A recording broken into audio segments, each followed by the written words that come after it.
could you actually explain that? You look at Jalen Hurts, okay? He was a journeyman in college. He went from Alabama to Oklahoma, okay? Mm-hmm. Then you talk about Patrick Mahomes. He played for Texas A&M. I think it was Texas Tech. Texas Tech, I'm sorry.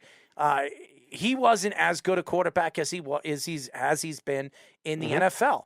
You go, and then you look at other quarterbacks like Trevor Lawrence, who was the next big thing, the Andrew Luck, Peyton Manning. He really hasn't so far proven that to anybody so far. And there are other quarterbacks that were so highly profiled. Zach Wilson being another one, who everybody says, oh, this guy can throw on his back leg. He's got an unbelievable arm. He can move. He's got more speed than anybody thinks he can. And he really hasn't turned out to be the player that he is. Why is it that these quarterbacks that are estimated to be top elite quarterbacks and future quarterback stars in the NFL don't turn out to be that way? And the guys that you wouldn't expect, the Russell Wilsons of the world, the Geno Smiths of the world, all of a sudden these guys take off and figure it out. They're becoming stars. Well, I think, I'll speak directly to we mentioned Hurts, we mentioned Allen, we mentioned Mahomes. These guys are the new wave of the NFL. In the past, you look at the successful quarterbacks, Tom Brady, Peyton Manning, Drew Brees. We're talking traditional pocket passers that are going to take 5-step drops, 7-step drops, and they're going to get it out quick, and they're going to be accurate, okay? And a lot of it was being accurate and being smart. That's what the NFL was all about. What we're starting to see now is this new wave where coaches are utilizing the athleticism of these quarterbacks. Not saying you have to sit in the pocket and wait and for the defense to collapse around you and get it out. Get outside, make plays. You want to throw it 3/4? You want to throw it sidearm? Go ahead.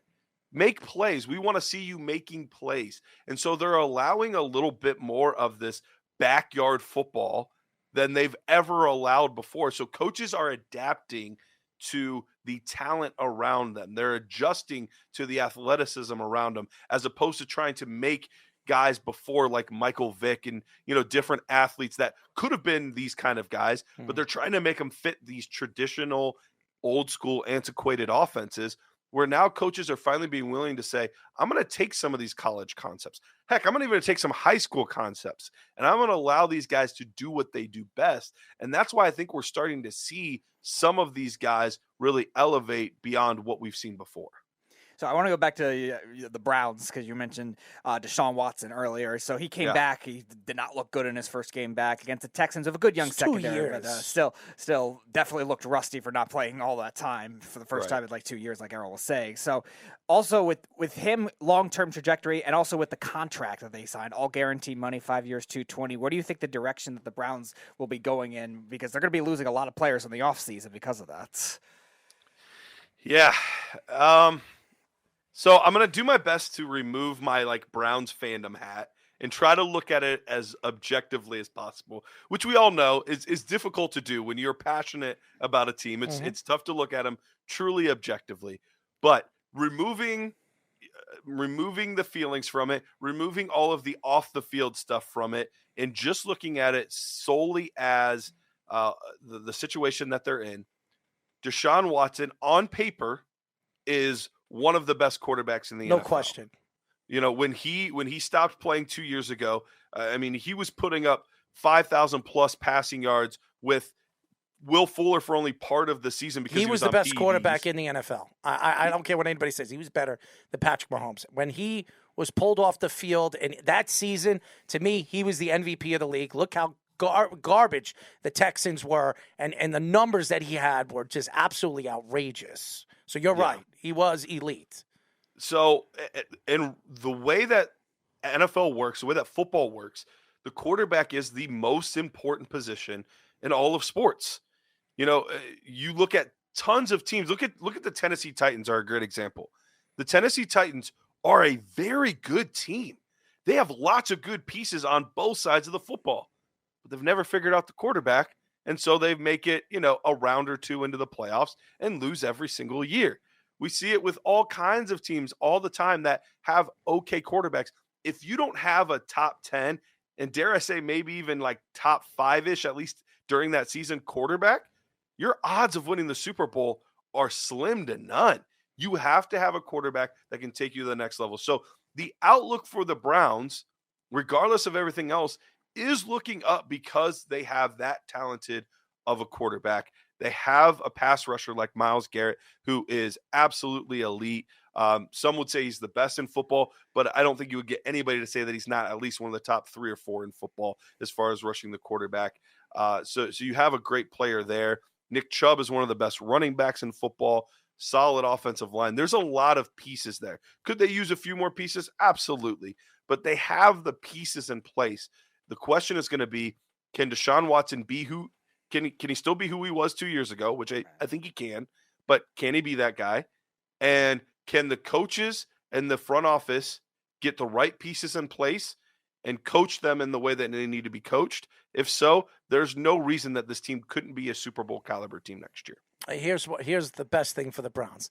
They want DeShaun Watson to get back to what he was, get themselves a nice, beautiful masseuse, and have her work the back. And then he'll be that Super Bowl contending quarterback again.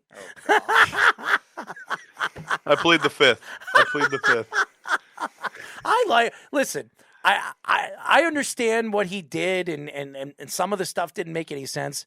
I don't think it's any of our business, honestly. On and off the field, the only thing he did wrong, in my opinion, is do it on the Texans grounds. If he didn't do it there and he did it on his home or whatever the hell he did it, that's his business. That's not my business. That's not your business. Nobody said he raped them. Nobody said he did anything to them.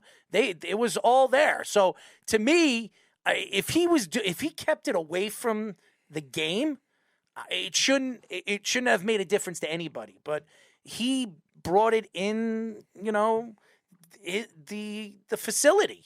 It made no sense. He made a big mistake. And by the way, he's got a beautiful girlfriend. I have no idea what he's thinking about with some of these women. You look at these women, I'm like, are you kidding me?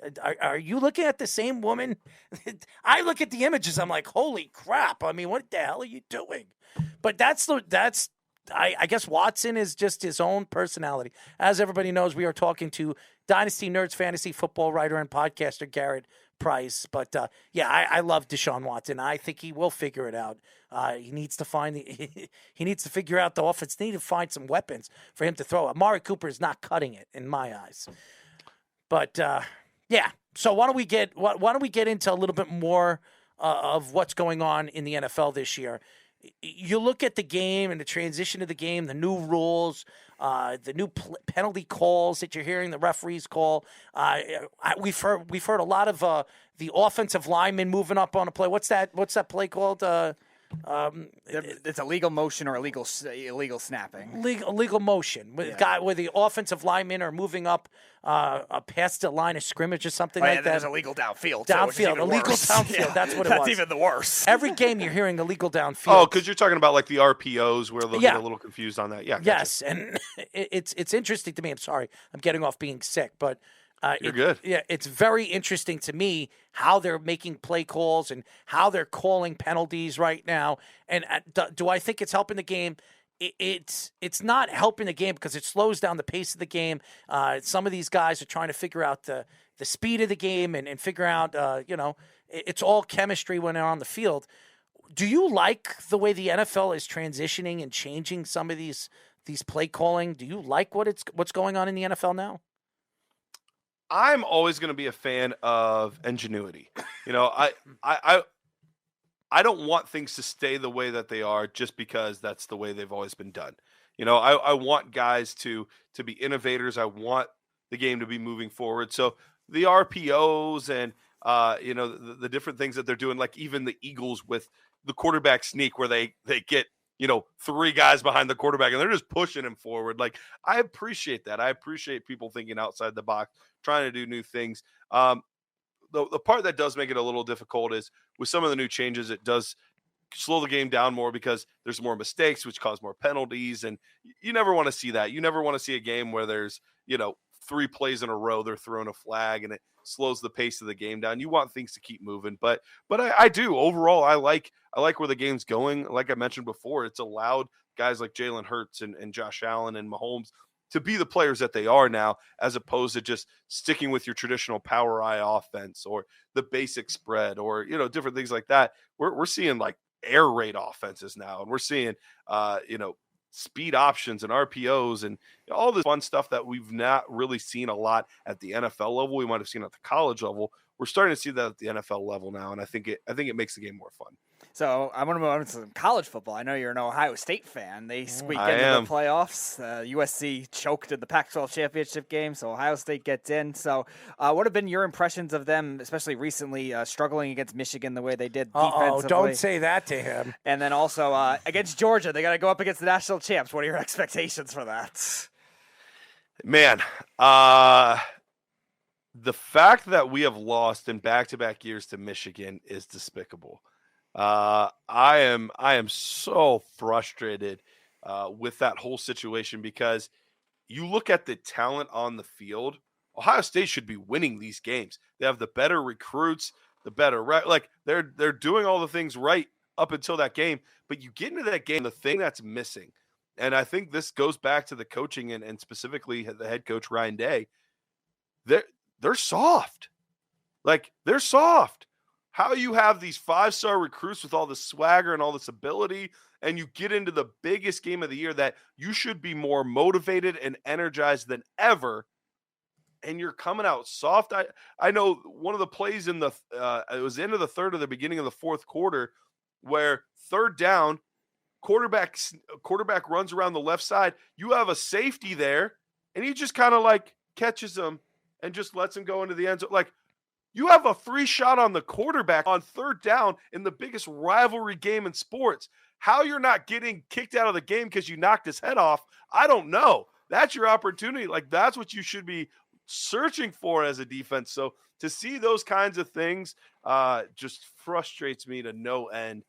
So that's pretty frustrating. But speaking specifically to Georgia, Georgia's a very good team. And there's a reason that they're undefeated. There's a reason that they're the number 1 seed. There is a scenario, though, where Ohio State, I truly do believe, could upset and beat Georgia. Now, Georgia has a fantastic defense. But their offense really isn't much to write home about. It's pretty basic. It's pretty vanilla.